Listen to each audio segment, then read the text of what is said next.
Right. Right. Don't we need that?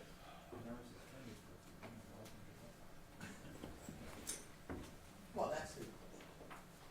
That would be the answer, like, well, no, we don't want that. That's not happening. Like, that's not happening. That's what Jeremy's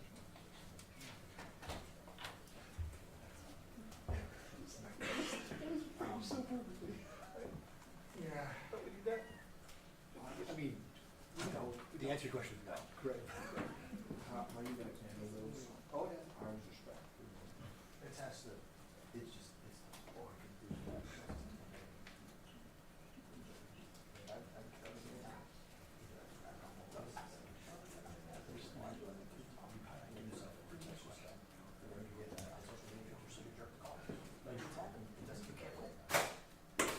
It's almost like you just love it. Rather than engage it. If it's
All right, we'll go outside today. We're going to have a walkthrough from a practice standpoint, just due to the short week and the travel getting back. Injury report rather clean at this point. No new updates for you, injury-wise, to discuss at any length at least. So that's what I have for you, and I'll turn it over to you with your questions. Sean, I wanted to start off by addressing yesterday's news regarding Terry and some of those allegations. Has there been any vibe in the locker room, reaction among your players, or have you felt the need to address that at all internally? Well, we put out an internal thing yesterday here with the leadership group, and in the 6 years, now going on 7 years that I've known Terry Pagula, that is not his character, and that's not the man that I know. So. Hey, Sean, what about Josh Allen's approach and maturity allows him to turn the page so quickly and while also learning from the mistakes on Monday night? Yeah, Josh is extremely resilient. We've been through this experience before in terms of having to, reset after a game like that, and that's what I expect him to do fully. Is that kind of like the past and the experiences that you lean on? Because everybody I bumped into the last couple of days, the sky's falling in Buffalo. But just as unnerving as that performance overall was, what do you lean on to reassure yourself that this team will bounce back? Well, it's early in the season, number one. I've been through a number of years around the NFL, so thankfully they don't stack all the games into week one, that you get a chance to come back the next week and develop and make the adjustments you have to make. So that's what we're focused on right now, and going out here to practice and get ready for a good football team. Sean, would you say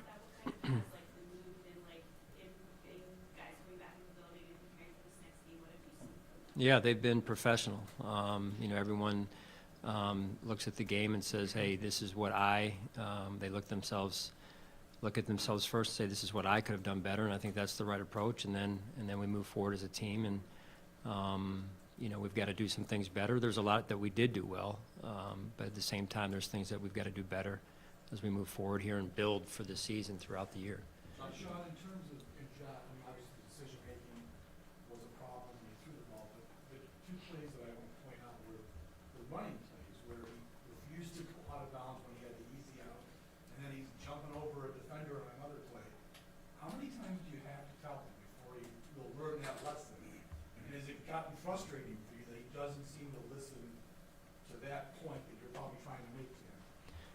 Well, he's competitive. I know that. We all know that, right? And you see it in full display every weekend. And those are conversations that have been had and will be, will continue to take place. And at the end of the day, he's got to do it, because I'm not out there running the ball or throwing the ball in this case. And I know the two plays you're referring to, and probably a couple others that he had a chance. He should have gone out of bounds. And again, it gets back to, as Josh and I have discussed, being a great decision maker. That not only means where you throw the ball, but also what you do when the ball's in your hands, just overall, and living to play another down, whether it's with the ball in your hand, running it, or throwing it.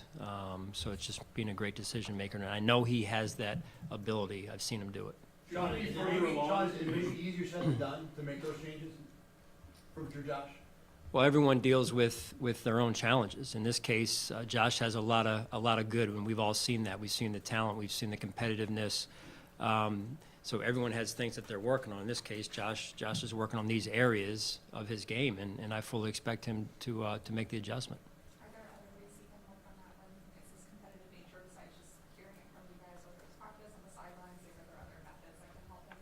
There are, and just like with any athlete, we try and attack the problem from a lot of different angles, or the challenge from a lot of different angles, and help the player, in this case Josh, as much as we can. And then there's a piece where he has to do it on his own too. We can only do so much, and then he's got to make the adjustment on his own as well. So this game and this team mean a lot to him, and that game he wants back, like we all do. And so I just know when he's had situations like this come up before, he's reset and rebounded and come out better the next game because of it, and that's what we're focused on now. Sean, can you walk us through a little bit what resetting means to you? You talked about his need to reset. Well, to me, it's a mental skill, right, in the course of performance, for those of us that are in the arena, that play and coach, and you go through 65 plays on average, and you're going to come across a player or two that doesn't go the way that you want it to go, and so you have to have the mental ability to reset and get yourself back as soon as possible. And that's not just a personal thing, or a selfish thing. That's what your teammates need, the very next play, because if you're mentally hijacked, that very next play, then you're not being the teammate that they need you to be. And so in this case, I expect that Josh will reset in this case after a game like that, in particular second half, and then come back better this week. John, what did you make of, after you watched the film of Torrance's debut in there? He looked like he held up pretty well against a pretty good front. He did, yeah. I mean, again, really nothing new to report from a respect standpoint for Saibo. I mean, there was some plays where you're saying, yeah, he's a young player and he struggled a little bit on that play, but then there's other plays where you're saying, hey, he was pretty poised in that situation just over the course of the entire game against that type of front, and that's in that environment as well. Sean, you want a game like that against a line like that for his first start? I mean, that's not going to get much. Yeah, we threw him in a little bit, right? But he just the one thing I love about him is his poise. He doesn't seem to be shaken by those type of challenges, and in particular an environment like that. Sean, one of the things to kind of follow up on that about Torrance is, it looked like he was very demonstrative in communicating. Is that something you took away from that game, his ability in that environment in particular to communicate with everybody else? Well, when you play that position, and sometimes a silent count gets involved there, and so he's multitasking in certain situations there, and when we had to use silent count, and that's, again, a lot for a young player to handle and manage and still play at a high level, and so he's off to a good start. Along those kind of same lines, Sean, what did you think of Kincaid and his first taste of the real thing? Yeah, similar look in his eye, Jay. I felt like it wasn't too big for him, and that's been the case to this point anyway as well, and now we got to build on it, really, for both of them. Sean, the issue of artificial turf has come up as a result of what happened with the games of the Netherlands and what happened there. What are your thoughts just on grass? And there's a renewed push for having all grass fields in the NFL. Yeah, I'm a big fan personally of grass fields. I feel like overall that's what I think that's what the players want. I just get the gist that that's what they're feeling that that's what they want. But at the end of the day, I get it. But I appreciate the NFL's attention to making the fields as safe as possible. Sean, Raiders did not allow a sack together. Yeah. How much is that Jimmy's experience? How much is that the scheme of play? No, they do a good job. They've got weapons, outside as well, and they've got speed and then power with the running back, and Jimmy does a great job. Obviously he's been with Josh for some time when they were in New England together there, so they have a history, and I thought their offense really played well, executed well, and it'll be a big challenge for us. With all the elite pass rushers in the NFL, do people talk enough about how good Max Crosby is? Yeah, I had the opportunity to meet Max when I was at the NFL Honors. I believe it was Max's maybe rookie year. I think he won an award. Maybe did he win Defensive Rookie of the Year? Maybe his first season. Anyway, we met in an elevator there, and I was very impressed with him as a person, just how humble he was, how down to earth he was, and so his success since that point in time is of no surprise to me, and I'm sure that many that know him well, I don't, but I've just heard great things about him and his habits and his off-season regimen and everything. Sean, going off that, what is it about Christian Benford that just seems to have, for a 6th-round pick coming out of a small school, maybe he doesn't have all the physical talents, but he just seems to have something in him that has made him successful? Well, I think the one play that sums it all up for me, at least, is the play where he made the effort play chasing down the running back. I mean, you want to talk about a play that should be shown on SportsCenter when we're trying to teach our kids habits and proper habits, and those are the plays to me that need to be shown to kids when you're trying to teach. I've got young kids trying to teach them, hey, this is how you play the game. This is how you live your life. He outworked people, and the result of it was it saved us 4 points at the end of the day because it saved the touchdown. We gave up the field goal there, but I think that's what should be written about. That's what should be on television if we're teaching our kids and teaching society the right way. Is he the quietest player on the team? He might be. Yeah, he might be. He's definitely not one of the more talkative ones, that's for sure. What did you see out of him before the game, just especially in football? You said Leonard Floyd, yeah. I thought he was very active. I really did. Play with great energy, assignment sound, and he was in their backfield, used his hands well in block protection, excuse me, but he was active really all night.